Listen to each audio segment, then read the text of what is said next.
नमस्कार दोस्तों, आपका अपने YouTube चैनल विद्या कंप्यूटर क्लासेज में आपका स्वागत करते हैं। तो जैसा कि आप जानते हैं कि हम पिछले वीडियो में आपको योग निकालना बताए थे, संख्याओं का योग कैसे निकालते हैं।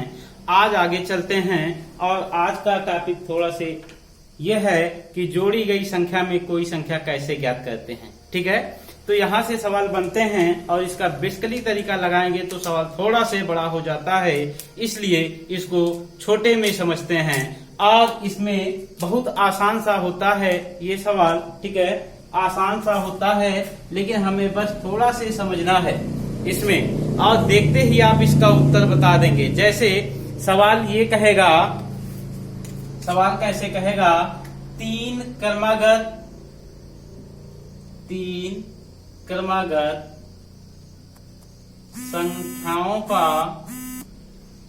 संख्याओं का योग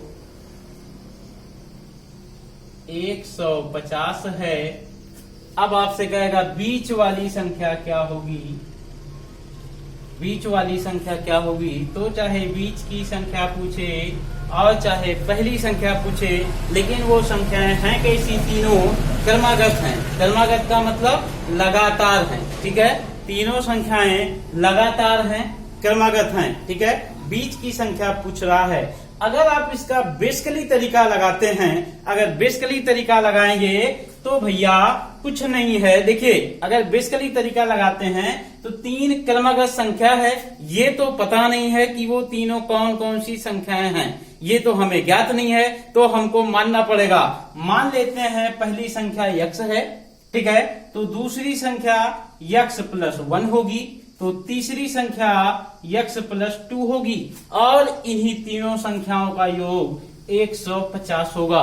बात समझ में आ रही है। अब इन जब तीनों को जोड़ेंगे तो 3x+3 बराबर 150 के, ठीक है, 3 प्लस में है, उधर जाएगा तो माइनस हो जाएगा, तो 3x बराबर 147 के, तो x बराबर 147 भागे 3 के, 3 चौक 12, 3 9 27। इसका मतलब x बराबर हमको पता चल गया कितना आया, 49 आया।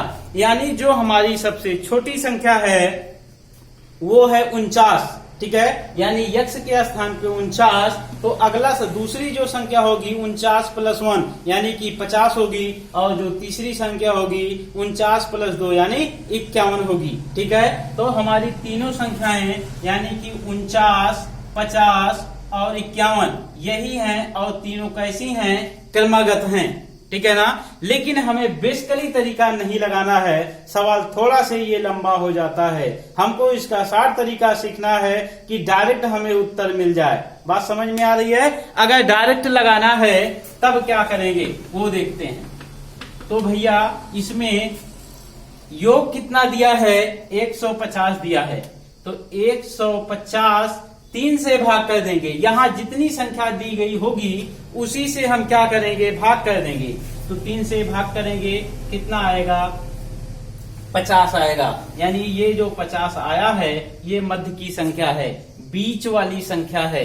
तो इसके पहले वाली संख्या क्या होगी, 49 होगी, और बाद वाली संख्या क्या होगी, 51 होगी, ठीक है। अब चाहे पहली संख्या पूछे, चाहे अंतिम संख्या पूछे, चाहे बीच की संख्या पूछे, आप तीनों का उत्तर डायरेक्ट लगा सकते हैं। बात समझ में आ रहा है। जैसे दूसरा सवाल कह रहा है तीन क्रमागत, देखिए दूसरा कह रहा है तीन क्रमागत सम संख्याओं का योग, तीन क्रमागत सम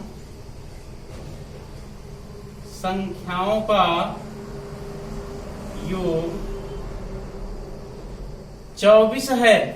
24 है तो कुछ भी पूछे, चाहे बीच की संख्या और चाहे लास्ट की संख्या, चाहे पहली संख्या, तो कुछ डायरेक्ट आप 24 में भाग कर दीजिए। 3 से भाग करेंगे, 8 आ गया।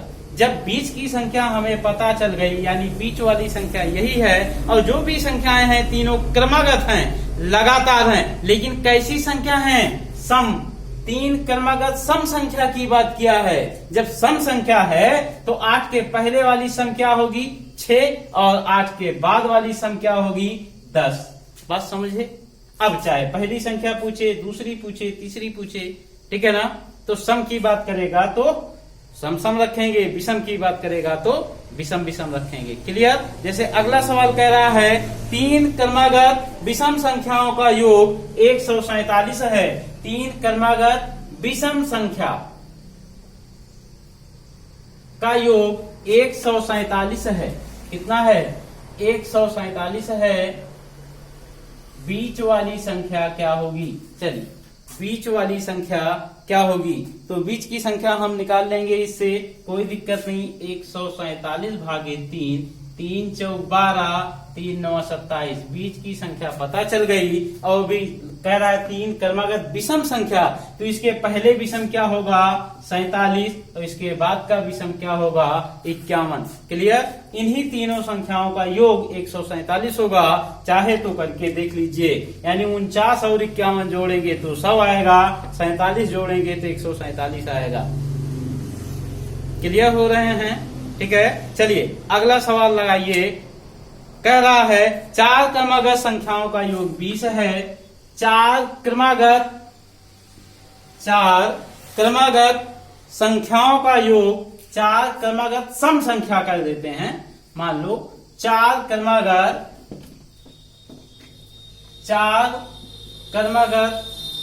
सम संख्याओं का योग 20 है। ठीक है ना। तो सबसे छोटी संख्या क्या होगी?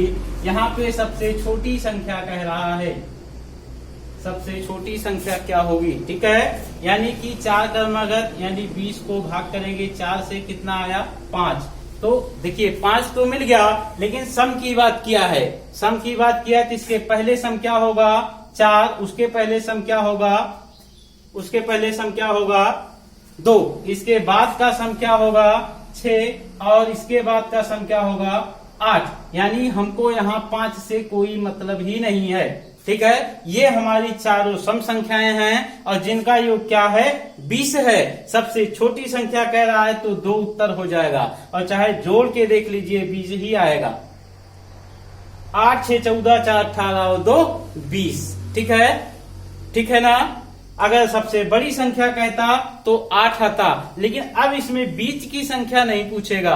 अगर बीच की पूछेगा तो इसमें 2 संख्याएं बीच में हैं। बीच का मतलब यह है कि जितने इधर उतने इधर। ठीक है। तो सबसे बड़ी संख्या क्या है? 8 है। सबसे छोटी संख्या क्या है? 12 है। ठीक। चलिए अगला सवाल कह रहा है 5 क्रमागत सम संख्याओं का योग 80 है। 5 क्रमागत सम संख्याओं का योग 80 है। सबसे छोटी संख्या क्या होगी? 5 क्रमागत सम संख्याओं का योग, 5 क्रमागत सम संख्याओं का योग 80। सबसे छोटी संख्या क्या होगी? तो 80 को भाग करेंगे 5 से, कितना आया? 16 आया। यानी जो बीच की संख्या है वो 16 है, और सभी संख्याएं कैसी हैं? सम हैं। तो 2 संख्या इसके पहले यानी 14 और 12, और 2 संख्या इसके बाद 18 और 20। सबसे छोटी संख्या कह रहा है तो 12 उत्तर होगा। अगर सबसे बड़ी संख्या कहता तो 20 उत्तर होता।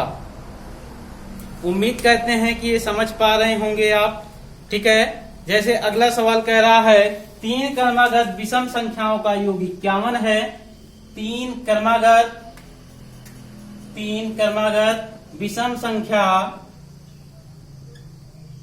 का योग 51 है। ठीक। सबसे छोटी संख्या या सबसे बड़ी संख्या है बीच की, तो 51 भागे बीच की संख्या क्या होगी? चलिए